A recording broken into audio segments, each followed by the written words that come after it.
शक्ति, छोटे बच्चों, सभी को मेरा वंदन अभिनंदन है कि आप लोग सभी आर्य समाज नेताजी सुभाष नगर के 33वें वार्षिकोत्सव और विशेष रूप से महर्षि दयानंद सरस्वती जी की 201वीं जयंती वर्ष पर भी उसको मनाने के लिए यहाँ पर उपस्थित हुए हैं। 3 दिन का कार्यक्रम था ये, और अभी ये आज का आखिरी सत्र है जिसमें आपने अथक परिश्रम करके यहाँ पर आकर विशेष योगदान दिया है। और हमारे बीच में केवल राष्ट्र के नहीं, अंतर्राष्ट्रीय स्तर के महानुभाव उपस्थित हुए हैं और यहाँ पर हमारे ऊपर अमृत की वर्षा की है। आप कितने लाभान्वित हुए हैं इसका जो फल है वो अभी नहीं दिखेगा आपको, ये आपके अंतःकरण में गया हुआ है। अभी वो संस्कार बनेंगे और उससे जो आपका जो आपने गीत सुने, फिर भारद्वाज जी के जो वचन सुने, उसको आप जब अपने अंदर अपने जीवन में देखेंगे, धीरे धीरे देखेंगे, एक शब्द से बहुत कुछ सृष्टि का निर्माण भी हो जाता है। तो आपके अंदर भी वैसी परिस्थितियाँ उपस्थित हो सकती है जिससे आपका जीवन बदल सकता है। तो वो मतलब एक वाणी से कैसे कैसे परिवर्तन होते हैं वो आप में मैं देखता हूँ, होंगे इनकी वाणी के माध्यम से। और देखिए, विशेषकर इनके नाम को भी आप देखेंगे तो देखिए, आचार्य योगेश भारद्वाज जी लिखा हुआ है। हम लोग ये नाम पर कभी जाते नहीं हैं, ज़्यादा सोचते नहीं हैं, विचारते नहीं हैं कि क्या है नाम तो ऐसे ही रख दिया है, बंटी, बबलू, ऐसे कुछ भी रख देते हैं ना। लेकिन देखिए यहाँ पर इनके नाम कितने सार्थक हैं। आचार्य, जब आचार्य भी लगाया है वो भी कितना सार्थक है। फिर योगेश भारद्वाज जी लगाया है, इनका नाम पंडित दिनेश पथिक जी लगाया है। तो इसके पीछे के जो अर्थ है, ये आपने संस्कार तो, नामकरण संस्कार तो इन्होंने करवाया, ये हमारे ठाकुर जी ने अपने सुपुत्र के पुत्र का, है ना। तो वो नाम बहुत ज़रूरी होता है कि ठीक हो, और उसी के साथ उसके संस्कार उसको दिए जाते हैं, उसको वैसी परिस्थिति दी जाती है। तो इनका देखिए नाम जैसे दिनेश है, दिन और ईश, दिवस जो प्रकाशित करता है, उसका ऐश्वर्य वाला जो होता है वो है ये। तो ये भी देखिए संगीत के माध्यम से सबको प्रकाशित करते हैं। और ये इनके पिताजी ने कितना सार्थक नाम रखा है। और अब देखिए आचार्य योगेश भारद्वाज जी का नाम, योगेश क्या है? योग और ईश, है ना।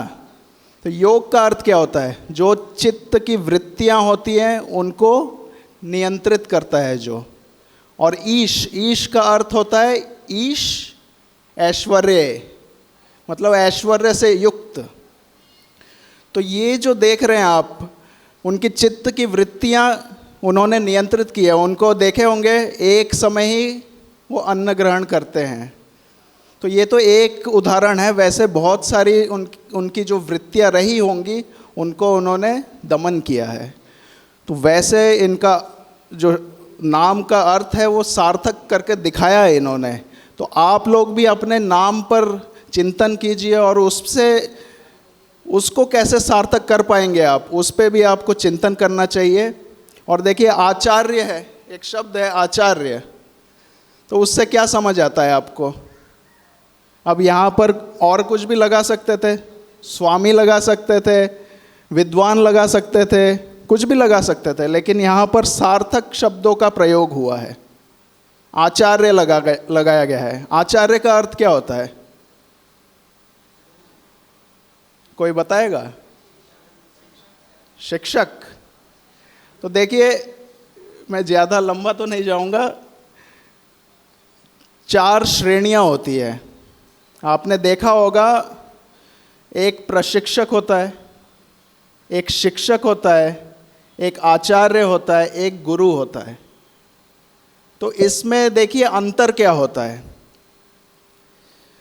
जो पहला है प्रशिक्षक, उसको अंग्रेजी में इंस्ट्रक्टर और आप ट्रेनर भी बोल सकते हैं।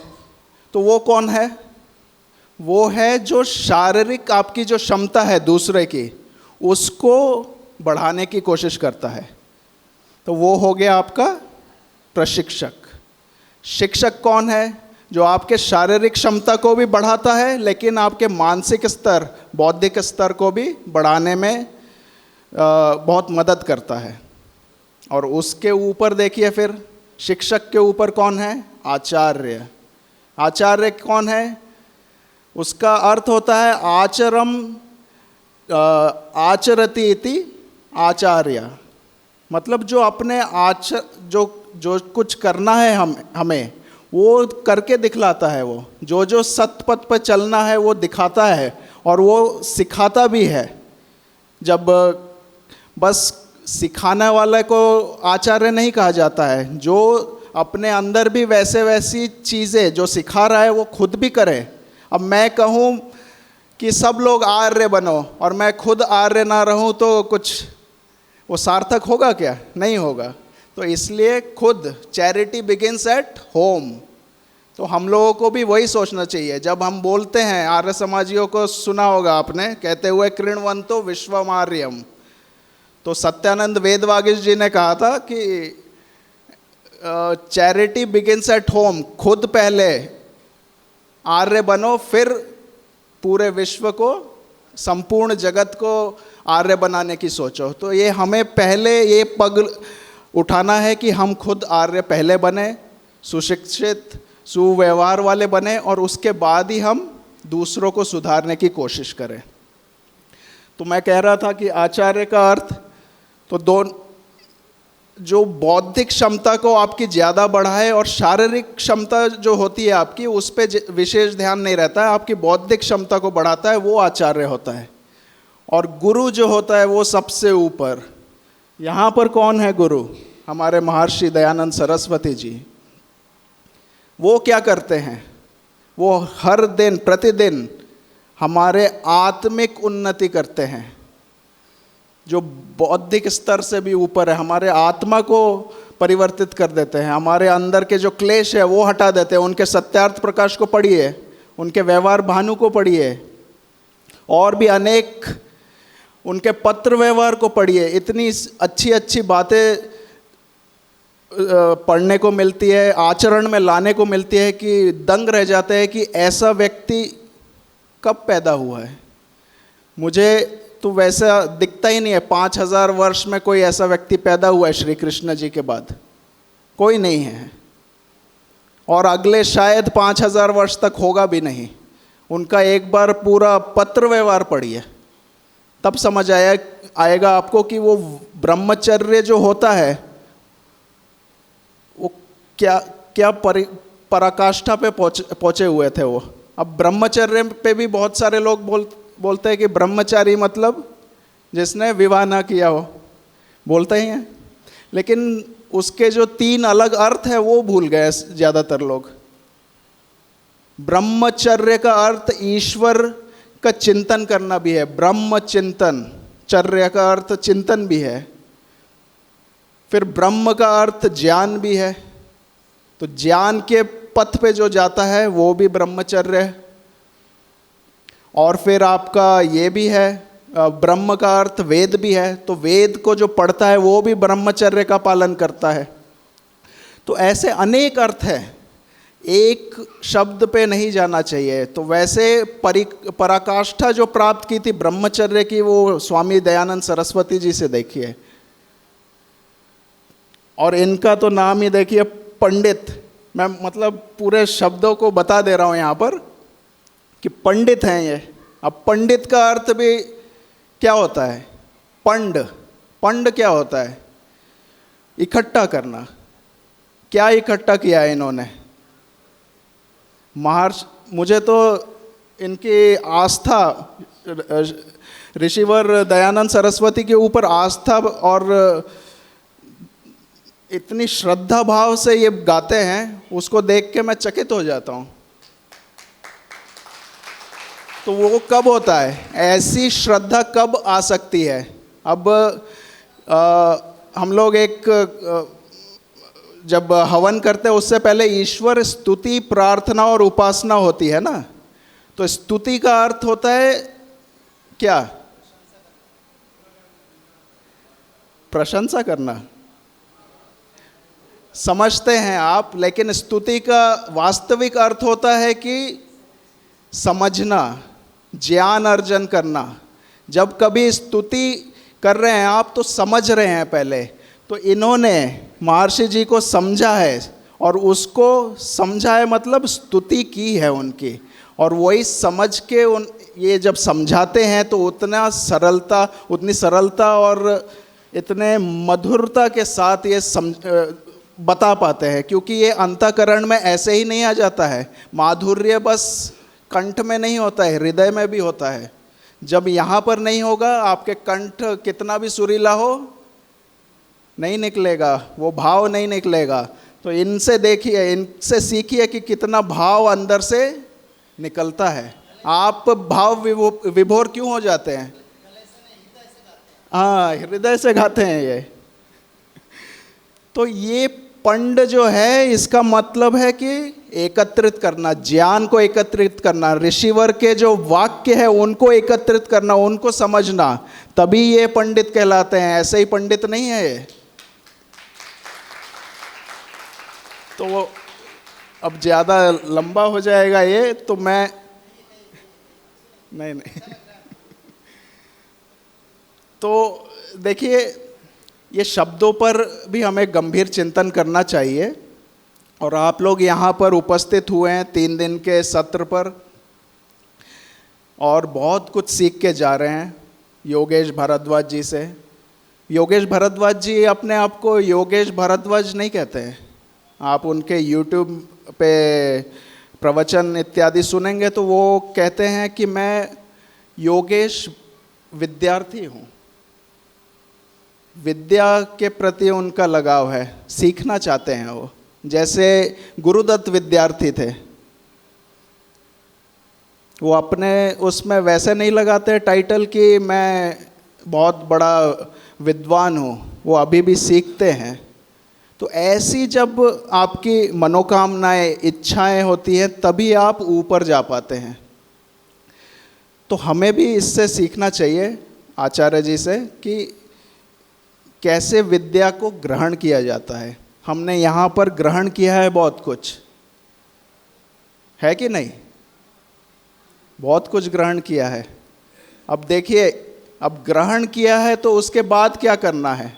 तो इसके लिए एक छोटा सा दृष्टांत दिखाता हूँ मैं, कि एक पिताजी थे, उन्होंने अपने 3 पुत्रों को बुलाया, उनको कुछ देना चाहते थे वो।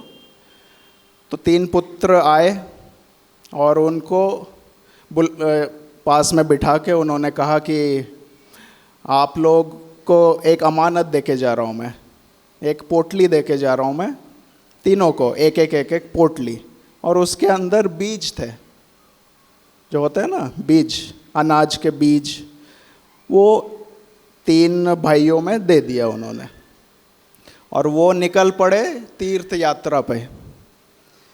तो उन्होंने कहा कि मैं तीर्थ यात्रा पे जा रहा हूँ, समय लग जाएगा, लेकिन उसके बाद मुझे ये दे देना, जो मैंने ये अमानत दी है आप लोगों को, वो दे देना मुझे।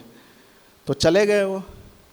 अब 3 पुत्र थे, तीनों का बौद्धिक स्तर, मानसिक स्तर तो एक नहीं होगा, सबका अलग अलग है। एक कोख से आए हैं लेकिन अलग अलग होते हैं। तो अब पहले वाले ने सोचा कि भाई ये अनाज तो दे दिए, ये तो बोझा हो गया है, इसको कहाँ लेते लेते फिरूंगा मैं, इसको क्या करता हूँ, बेच देता हूँ। बेच के पैसे आ जाएंगे, उसके बाद फिर जब पिताजी फिर से मांगेंगे तो खरीद के ला दूंगा फिर से, क्या बुरी बात है। तो उन्होंने, पहले वाले ने बेच दिया। अब दूसरा वाला था, दूसरा वाला मंदबुद्धि का। उसने सोचा कि अब ये पोटली को मैं कहाँ क्या रखूँ, एक जगह पे रख देता हूँ, उसके बाद पिताजी आएंगे तो उनको ही बोल दूंगा ले लो वहाँ से। तो ऐसे घर के एक कोने में रख दिया उन्होंने। और तीसरा वाला वो थोड़ा विद्वान था, अच्छा समझदार व्यक्ति था। उसने क्या किया कि सोचा कि अब पिताजी ने ये दिया है, धरोहर अमानत दी है मुझे, तो इसका कुछ कारण तो होगा, बहुत अमूल्य वस्तु ही होगी, इसलिए दिया है मुझे, वरना क्यों देते, संभाल कर रखने को भी कहा है। तो उसने चिंतन किया और सोचा कि मैं इसको बोता हूँ, पीछे ही ज़मीन थी उसके घर के, बोता हूँ, इससे बहुत सारी फसल होगी और उसके बाद अन्न मिलेगा, जो भी अनाज है वो मिलेगा उसको। तो उसने बो के उससे फसल काट ली, जैसे ढाली जी भी करते हैं। तो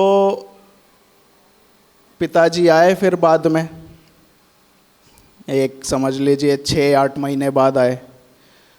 उसके बाद तीनों पुत्रों से पूछा कि भाई पहले पुत्र कहाँ पर है, अनाज दो मुझे। तो पहले पुत्र ने गए, पिताजी रुक जाइए, मैं जाता हूँ थोड़ा बाज़ार में, वहाँ से आपके लिए वो वाले बीज लेकर आता हूँ। तो बोले बेटा तूने तो अनर्थ कर दिया, पूरी गई भैंस पानी में हो गया, तूने बहुत ख़राब किया, मैंने एक अमानत दी थी उसका तूने संग्रह ठीक तरह नहीं किया। तो निराश हो गए, दूसरे के पास गए, बोले कि कहाँ पर है वो बीज जो दिया था मैंने पोटली में। तो बोले हाँ मैंने तो यहीं पर रखा है, मैं ला के देता हूँ आपको। तो उठा कर देखा तो देखा नीचे से पूरा गिर गया, वो देखा घुन लग गया उसमें, चूहा खा गया उसको थोड़ा। तो बोला भाई तूने भी अनर्थ कर दिया, ये तो खराब कर दिया तूने। अब तीसरा व्यक्ति जो तीसरा पुत्र था उसके पास गया, तो उसने कहा ये लीजिए, उसने पूछा कि कहाँ पर है वो बीज। तो उन्होंने कहा कि ये रहा बीज, ये तो जितना दिया था उससे अधिक दे दिया उन्होंने कि इतना बीज हुआ है। तो उन्होंने कहा कि भाई मैंने तो इतना दिया था, तूने इतना कैसे कर दिया। तो उसने बोला कि मैंने तो इसकी खेती कर दी और फिर उससे अनाज की वर्षा हो गई और मैंने पूरा, बस मेरे लिए नहीं सब लोगों में भी बांट दिया मैंने ये सब जो अनाज हुआ था। तो अब मैं इससे कहना चाहता हूँ कि ये जो दृष्टांत है उससे समझना ज़रूरी है कि जो हम लोग ने आचार्य जी से, पथिक जी से जो सुना है उसको अपने जीवन में ग्रहण करना है, विद्वान बनते हुए उसको ग्रहण करके सब लोगों में बांटना है। तभी जो सुने हैं ये अमानत है आपकी, ये बहुत विशेष रूप से दिया गया धन है आपको। धन बस पैसे नहीं होते हैं, ये भी एक प्रकार का धन है, मानसिक धन, बौद्धिक धन है जो आपके अंदर उत्कृष्टता को उत्पन्न करता है। तो जब ये आप सोचेंगे कि एक एक वाक्य जो यहाँ से गया है इसको अपने जीवन में धारण कीजिए, और बस धारण करके अपने अंदर ही सीमित नहीं रखिए, उसको दूसरों पर भी क्या दीजिए, आचार्य बनिए। खुद ही आचरण नहीं करना है, दूसरों को भी वो शिक्षा प्रदान करनी है, तभी आपका जीवन सार्थक होगा। तो